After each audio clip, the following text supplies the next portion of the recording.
Public sector इसलिए बनाया गया था कि भारत की जनता को अच्छी सुविधाएं दी जाएं। मोदी जी कर रहे हैं तो कुछ सोची समझ के कर रहे होंगे ना। मोदी जी जो कर रहे हैं वो कुछ लोगों के कहना चाहिए सुझावों पे कर रहे हैं। निजीकरण से नुकसान बहुत सारा है, हमारे कामगारों का नुकसान है। आज जिस तरीके से निजीकरण के तहत गलत बातें भी उद्योगों में होती है। जो निजीकरण हो रहा है, अब रेल को ही ले लीजिए, एक रेल कर्मचारी जो है जिस निष्ठा के साथ कार्य करता है और उसको अगर निजीकरण के तहत निजी कंपनियों को दिया जा रहा है तो वो जो है एक तो मजदूरों का शोषण हो रहा है। मैं इस समय जंतर मंतर पर हूँ और आप देख रहे हैं IIN। मैं इस समय तस्वीरें दिखा रहा हूँ किस तरह से काफ़ी संख्या में लोग जो है धरना प्रदर्शन कर रहे हैं। तस्वीरें दिखा रहा हूँ जहाँ काफ़ी संख्या में लोग आए और भारतीय मजदूर संघ जो कि RSS का एक संगठन है वो निजीकरण के खिलाफ प्रदर्शन कर रहा है। ये तस्वीरें दिखा रहा हूँ, देश भर से लोग आए हैं, लोगों से बात भी करते हैं। क्या नाम है सर?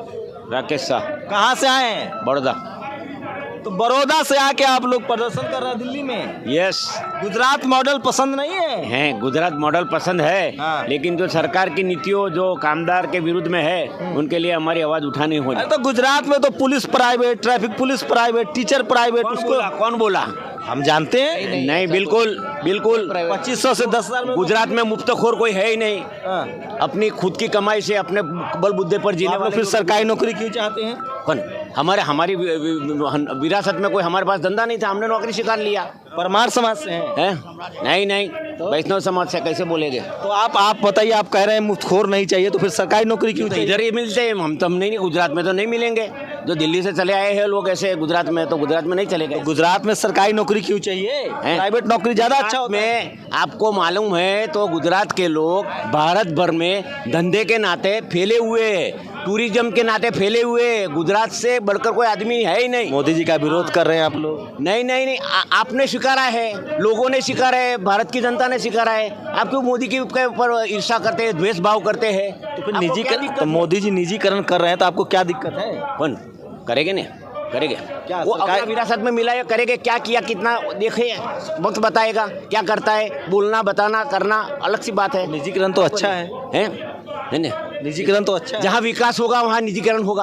वो मोदी जी भी करेगा और भी करने वाले करेंगे। तो आप लोग प्रदर्शन भी कर रहे हैं निजीकरण के खिलाफ? प्रदर्शन तो रहे, मजबूरी में आना पड़ता है? नहीं हम हमारे इश्यू होते हैं, हम जो संगठन से जुड़े हुए उनके मुताबिक हम आए। तो मुफ्तखोर भी नहीं चाहिए आपको, प्रदर्शन भी कर रहे हैं। यहाँ ही रहेंगे।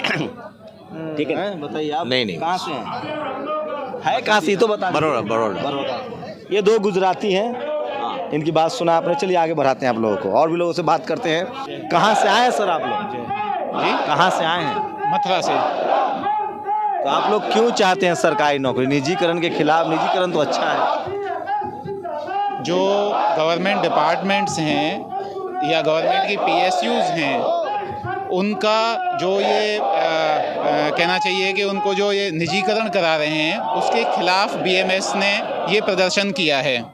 क्योंकि अगर इनका निजीकरण कर दिया जाएगा तो जो हमारी आम जनता है उसको सुविधाएं अच्छी नहीं मिलेंगी। क्योंकि जब निजीकरण हो जाएगा तो आम जनता को सुविधा अच्छी नहीं मिलेगी, आप लोग की नौकरी खतरे में है। हमारी नौकरी तो उसमें भी रहेगी। जो काम करने वाला है वो तो चाहे गवर्नमेंट में हो या प्राइवेट में हो, उसकी नौकरी न कभी खतरे में रही है, न्यू न पेंशन स्कीम से क्या दिक्कत है? न्यू पेंशन स्कीम से दिक्कत ये है कि जो व्यक्ति इतने साल सर्विस करता है, सर्विस करने के बाद में जब रिटायरमेंट के बाद में उसको अगर पेंशन नहीं मिलेगी तो जो समाज में एक स्थान है उसका, जो उसका सम्मान है परिवार में और समाज में, वो उतना अच्छा नहीं रहता और उसको अपने बच्चों पर निर्भर रहना पड़ता है।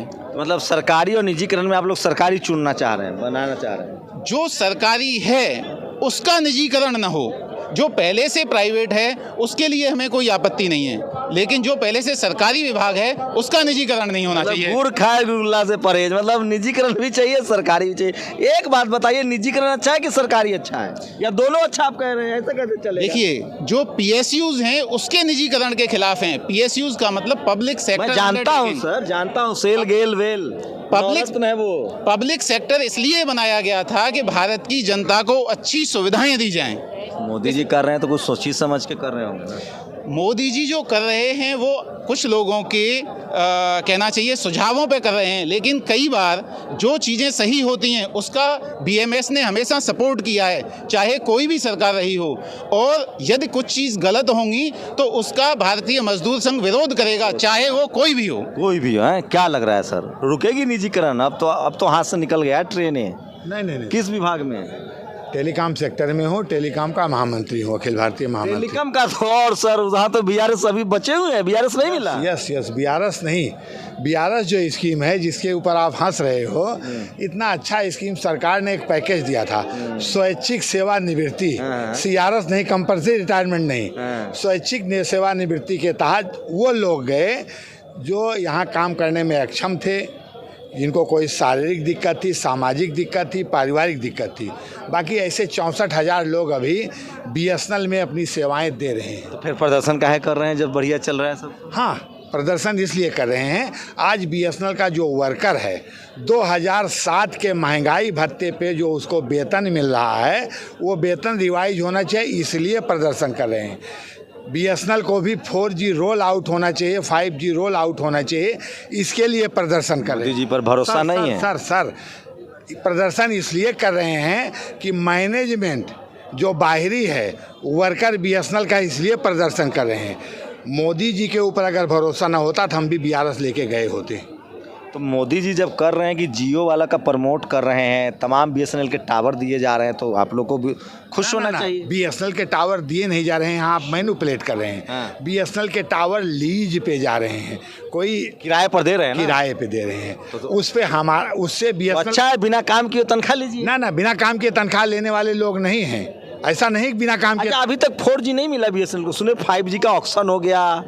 4G का घोषणा सरकार ने किया है, बीएसएनएल को 4G मिला कि नहीं? सुबह अभी नहीं मिला है, और उधर 5G बंट रहा है सर। वो आपको लगता है कि 5G बंट रहा है? अरे सर, वो तो सर, प्रधानमंत्री भी थे उसमें, अगर एयरटेल और जियो को। सुनिए साहब जी, आप यहीं दिल्ली में रह के, बड़े बड़े महानगरों में रह के आप लेते हैं, जब आप जरा रूरल में जाइए जहाँ बीएसएनएल सेवाएं दे रहा, कोई सेवा नहीं दे रहा। हम तो बीएसएनएल का नंबर है 94 310 91 294 20 साल से। आप नहीं लिए हो, आप जैसे ढेर सारे जो इस देश के नागरिक हैं वो बीएसएनएल के उत्पाद की, बीएसएनएल की सेवाओं की सेवा ले रहे हैं।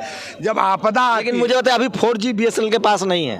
अब देख लीजिए ना, बीएसएनएल सरकारी कंपनी है और उसके पास 4G नहीं है, आज भी नहीं है, और 5G मिल गया है दूसरे लोगों को। बहुत बढ़िया, बहुत बढ़िया, बहुत बढ़िया, शुक्रिया मोदी जी, थैंक यू बोलिए मोदी जी का। मोदी जी एक अच्छा काम कर रहे हैं। मोदी जी ने अरे 4G के लिए सर मोदी जी ने बीएसएनएल को 1,64,000 करोड़ रुपए दिया है, इसके लिए मोदी जी को धन्यवाद। 4G काहे नहीं दिए? तो 4G के लिए उन्होंने निःशुल्क 4G देने का वादा किया। अरे कब, जब भैंस पानी में चली जाएगी, इतना मतलब कम से कम आप इतने उम्रदराज हैं, इतने सम्मानित लोग हैं, सच बोलने की हिम्मत दिखाइए सर। बोल रहा हूँ, 5G पर लोग आ रहे हैं, आपको अभी 4G नहीं मिला। आप मोदी जी को या किसी को टारगेट, किसी सरकार को टारगेट, हम क्यों टारगेट करेंगे भाई? हमारे मोदी जी जमीन जोत लिए हैं क्या? हम तो पत्रकार बल्ले मोदी जी की जय, मोदी जी की जय, हर हर मोदी, घर घर मोदी। मैं जय नहीं बोल सकता हूँ, किसी की जय क्यों बोलूंगा? जो काम करेगा उसकी जय। मोदी जी के, हम करें घर घर मोदी, हर हर मोदी। हमको बताइए 4G काहे नहीं मिला? बीएसएनएल को 4G बीएसएनएल मैनेजमेंट के नाते नहीं मिला। बीएसएनएल का मैनेजमेंट उस समय जब ऑक्शन हो रहा था, जब गवर्नमेंट ने नीलामी किया था, तो बीएसएनएल का मैनेजमेंट। क्या नाम है बता दीजिए? मेरा नाम RC पांडे, महामंत्री भारतीय टेलीकॉम एम्प्लॉइज यूनियन बीएसएनएल। बोल दीजिए एक बार मोदी जी की, हर हर मोदी, घर घर मोदी का जय नहीं बोल सकता हूँ। मोदी जी ने दिया है पैकेज, इसके लिए मोदी गवर्नमेंट का धन्यवाद। प्रदर्शन, तो प्रदर्शन काहे कर रहे हैं मोदी जी के खिलाफ? मैं मोदी जी के खिलाफ प्रदर्शन, अरे सरकार के खिलाफ, व्यवस्था के खिलाफ। व्यवस्था में कौन बैठे हुए हैं? व्यवस्था में जो लोग हैं, कौन चला रहा है? व्यवस्था का मुखिया कौन है? व्यवस्था में दो प्रकार, द्रौपदी मुर्मू, महामहिम राष्ट्रपति। सर व्यवस्था में दो प्रकार के लोग हैं, एक अस्थायी व्यवस्थापक, एक अस्थायी व्यवस्थापक। सोचिए मतलब पहली बार इस देश में ब्यूरोक्रेट्स को दोषी ठहराया जा रहा है। पहली बार नहीं, पीएमओ में मैं सर पहले बोल चुका हूं, 79 सेक्रेटरी BSNL है। का मैनेजमेंट दोषी था जो BSNL को मोदी जी क्या मतलब घूमने आए थे, उनको सुधारना चाहिए ना।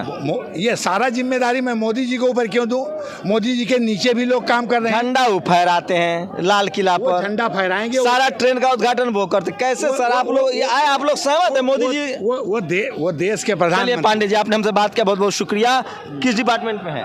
BSNL में। आप भी BSNL के हैं। आप 5G मिल जाएगा, 4G पहले मिल जाए। 4G 1,64,000 का जो बात कह रहे हैं, टावर नहीं आ रहे हैं। भाई साहब लोग एक टावर नहीं आ रहा है। मैं MTNL में नौकरी करता हूँ, गाजीबाद टावर आता है, और जब साला मैं दिल्ली आ जाता हूँ टावर ही भग जाता है MTNL का। तो जियो ले लो। जियो क्या, इसका करंट ही नहीं आ रहा। हाँ, जियो पे होगी तो दुनिया भर की बात। बारिश सबकी आएगी, डर सबको लगता है, गला सबका सूखता है। आज आरएसएस का संगठन है, भारतीय मजदूर संगठन, वो प्रदर्शन कर रहा है। और इतनी संख्या में सोचिए, शर्मा जी, वर्मा जी, पांडे जी, शुक्ला जी भी सड़क पर उतरे हैं प्राइवेटाइजेशन के खिलाफ। बदल रहा है देश। अब आपका न्यूज कैसे मिलेगा हम लोगों को? ये नेशनल दस्तक देखिए मोबाइल पर। अरे आएगा 1 घंटा में भाई, 1 घंटे कोई टीवी अखबार वाला आया है कि नहीं? जी न्यूज, आज तक, फलाना ढिमकाना, वो कोई नहीं आया आज तक। NDTV कोई भी नहीं कोई नहीं आया आया। आज तक। अच्छा, हाँ, भारतीय मजदूर संघ जिंदाबाद। मोदी जी का लेकिन आप लोग विरोध कर रहे हैं। मोदी जी का कोई विरोध नहीं कर रहा है। बहुत गलत। आप नहीं विरोध कर सकते, हम नहीं, बहुत गलत बात है। तो चलिए, ये तस्वीरें दिखा रहा था आपको जंतर मंतर से, जहां मोदी जी का विरोध नहीं है, ब्यूरोक्रेट्स का विरोध है। सोचिए, एक से एक तर्क है, एक से एक तर्क है लोगों के पास। और आरएसएस के मजदूर संगठनों का एक बड़ा प्रदर्शन था, और ये तस्वीरें दिखा रहा हूं मैं आपको, देश भर से ये तस्वीरें दिखा रहा हूं। सर कैसा रहा सर प्रोग्राम? बहुत तगड़ा।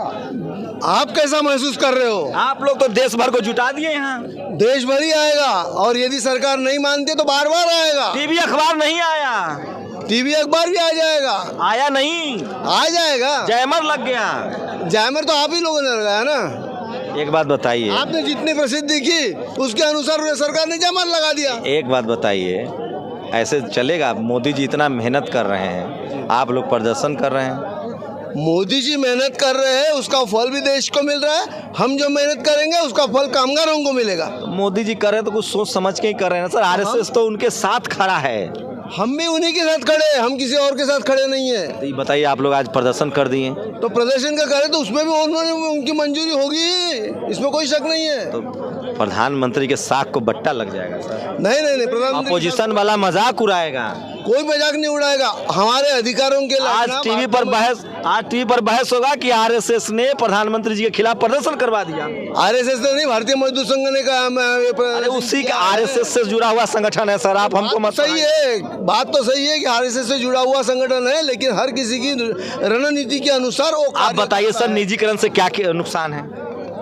आप बताइए कि हम इसका निगमीकरण और निजीकरण करने से क्या फायदा? हम थोड़ी सरकारी कर्मचारी जो फायदा बताए, आप लोग प्रदर्शन कर। हमको तो मोदी जी जो करते हैं अच्छा लगता है, हम मीडिया वाले हैं, हम मोदी जी के भक्त हैं, हमको जो अच्छा करते हैं सब अच्छा लगता है। आप लोग को बताइए। ऐसा है, ये निगमीकरण निजीकरण का मोदी राज से थोड़ी शुरू हुआ है, 1951 से शुरू हुआ है। तो मोदी जी को बंद करना चाहिए।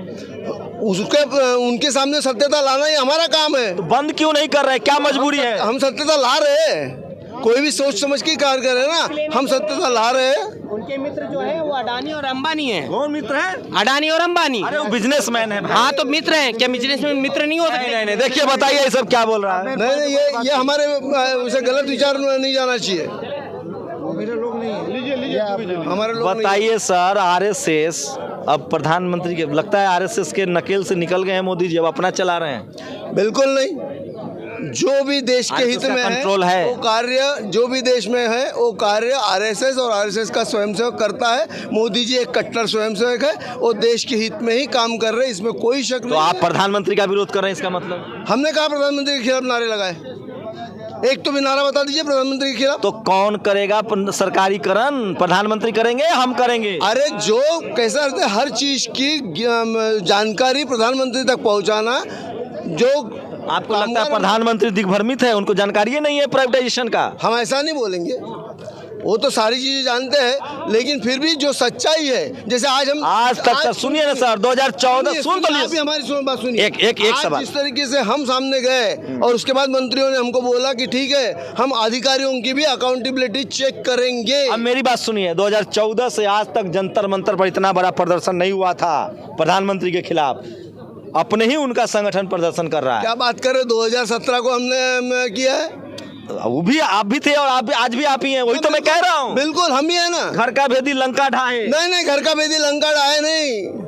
हम उल्टी उनकी प्रतिमा ऊंची करने के लिए, उनका देश के सारी चीज़ों की तरफ उनका ध्यान बटोरने के लिए कामगारों के मान रहे हैं ना कि आरएसएस और प्रधानमंत्री के बीच कम्युनिकेशन गैप हो गया है, सीधे बातचीत नहीं हो रही है। नहीं तो आरएसएस को सड़क पर क्यों उतरना पड़ता, मजदूर संगठन को सड़क पर। आरएसएस का इससे कोई संबंध नहीं है। मजदूर संघ का आंदोलन है, मजदूर संघ निभा रहा है। लेकिन निजीकरण से क्या नुकसान है आप लोग? निजीकरण से नुकसान बहुत सारा है। हमारे कामगारों का नुकसान है। आज जिस तरीके से निजीकरण के तहत गलत बातें भी उद्योगों में होती है, गलत माल प्राप्त होता है, वो सारी चीज़ें कि जो नुकसानदेह है। आप लोग को लगता है कि सरकारी कंपनियां ज़्यादा अच्छा हैं? सरकारी कंपनियां, सरकारी लोग, सब कुछ सरकारी है। हाँ भाई, सही कह रहे हैं। सरकारी है। तो सोचिए, विपक्ष को तो नहीं, लेकिन कम से कम मजदूर संगठन को धन्यवाद कहिए कि सरकारीकरण के खिलाफ ये लोग धरना प्रदर्शन बड़ा मैसिव कर रहे हैं। लेकिन खेल वही है, टीवी अखबार इनके साथ भी नहीं है। सोचिए, आरएसएस का प्रदर्शन, नाम क्या है इनका, भारतीय मजदूर संघ का प्रदर्शन, और वहाँ भी टीवी अखबार नहीं है। मतलब हाथ से बात निकल गई है। आरएसएस भी पीछे छूट रही है क्या? कंट्रोल खत्म हो गया है क्या? क्या लगता है? आरएसएस अपने जगह पे है, लेकिन भारतीय मजदूर संघ चूंकि मजदूरों का संगठन है और मजदूरों की समस्याओं का उठाना इसका मुख्य उद्देश्य है, इसीलिए जो है ये मजदूरों की जो भी समस्याएं हैं उनको सरकार। क्या समस्याएं? मजदूर बल्ले बल्ले खुश है सब, आप लोग इशू बना। जी नहीं, ऐसी बात नहीं है। जैसे मान लीजिए निजीकरण हो रहा है, अब रेल को ही ले लीजिए। एक रेल कर्मचारी जो है जिस निष्ठा के साथ कार्य करता है और उसको अगर निजीकरण के तहत निजी कंपनियों को दिया जा रहा है, तो वो जो है एक तो मजदूरों का शोषण हो रहा है कि उनको जो वेतन मिलना चाहिए वो नहीं मिलता है। मोदी जी कुछ रेलवे स्टेशन दे रहे हैं, कुछ ट्रेन प्राइवेट कंपनियों को दे रहे हैं, इससे तो देश तरक्की कर रहा है सर। जी नहीं, कहाँ से जोड़ घटाव गुना भाग कर रहे हैं आप लोग? जी नहीं, आप लोग लगता है विपक्ष के पाले में चले गए, मोदी जी का विरोध कर रहे हैं। जी नहीं, हम मजदूरों के हितों की रक्षा के लिए लड़ रहे हैं। इसीलिए कि जो भी इंफ्रास्ट्रक्चर है वो हमारे टैक्स के पैसे से बना हुआ है, रेल का है, वो अगर निजीकरण करना है तो पूर्ण रूपेण निजी कंपनियों को उस कार्य को संपादित करने के दे दें। जैसे मान लीजिए जो पिछड़ा क्षेत्र है वहाँ उनको दे दें, वो अपना रेल लाइन बिछाएं, अपनी गाड़ी चलाएं, अपना सारा कार्य करें, लेकिन इंफ्रास्ट्रक्चर मेरा रहेगा और वो गाड़ी दौड़ाएंगे। करे बीजेपी समर्थकों का ये हाल है कि बोले तो बोले क्या, जाए तो जाए कहाँ, करे तो करे क्या। एक तरफ सरकार है, एक तरफ नौकरी जा रही है, दुविधा में है, बोल नहीं पा रहे हैं खुल के। सर यहाँ एक चीज़ का मैं बोलना चाहूँगा, भारतीय मजदूर संघ एक गैर राजनीतिक संगठन है। यहाँ तक कि भारतीय मजदूर संघ ने ILO तक में स्थापित किया। अरे मैं तो कह रहा हूँ बढ़िया संगठन है, सबसे ताकतवर संगठन है, इतना बड़ा प्रदर्शन नहीं हुआ था आज तक। हमसे कितना तारीफ करवाइएगा, हम तो बोल ही रहे हैं। तारीफ नहीं सर, ये कि नॉन पॉलिटिकल संगठन है भारतीय। किसके खिलाफ प्रदर्शन करे ये तो बता दो सर। सरकार की नीतियों का हम विरोध कर रहे हैं। सरकार कौन चला रहा है? सरकार ब्यूरोक्रेट चलाती है, उनको सही चेहरा जो राजनेताओं को ये नया सुनिए, नया पहले मनमोहन सिंह चलाते थे, देवगौड़ा, इंदिरा गांधी, अब सरकार ब्यूरोक्रेट चला रही। प्रधानमंत्री कहीं नहीं है खेल में है, लेकिन उसको इनकाइट किया जाता है। ब्यूरोक्रेट जो हो किसी को। अच्छा, मतलब कांग्रेस के सरकार में जो हुआ उसके लिए प्रधानमंत्री जिम्मेदार, अब बीजेपी के दौर में जो हो रहा है उसके लिए ब्यूरोक्रेट जिम्मेदार। जी नहीं, जैसे आप बिहार की ले लीजिए, राबड़ी जी जैसी मुख्यमंत्री अगर देश चला लें, उनका क्या क्षमता था? ब्यूरोक्रेट्स चलाए। उसी तरह कोई भी सरकार जो है वो ब्यूरोक्रेट्स मान कर रहे सर देश की महिलाओं का, राबड़ी देवी का नाम लेकर। जी नहीं, अपमान नहीं कर रहा हूँ, मैं उदाहरण दे रहा हूँ कि कहीं भी मतलब कोई इस देश की 90% महिलाएं शिक्षित है, जो घर चलाती है, जहाँ से हम लोग पले पड़े हैं, हमारा पेट पालती हैं, अपना त्याग करती हैं, वो महिलाएं देश और प्रदेश नहीं चला सकती हैं। पढ़ा लिखा आदमी ने तो कितना लूटा है, कोई गिनती है इस देश में? सर ब्यूरोक्रेट, आपने महिलाओं का अपमान कर दिया सर, इस बात पर माफी मांग लीजिए। जी नहीं, महिलाओं का अपमान नहीं, राबड़ी जी का अपमान मतलब देश की महिलाओं का अपमान। ब्यूरोक्रेट्स जब वो ब्यूरोक्रेट्स देश चलाता है, कहीं भी मिसगाइड करता है सरकार को, कहीं भी। चलिए न निगलते बन रहा है न उगलते बन रहा है, करें तो क्या करें। ये भारतीय मजदूर संगठन है जो आरएसएस का संगठन है और बड़ा प्रदर्शन इन्होंने किया है निजीकरण के खिलाफ। आप लोग अपनी प्रतिक्रिया जरूर दीजिए। कैमरा पर्सन आशीष के साथ शंभू कुमार सिंह, IIN दिल्ली।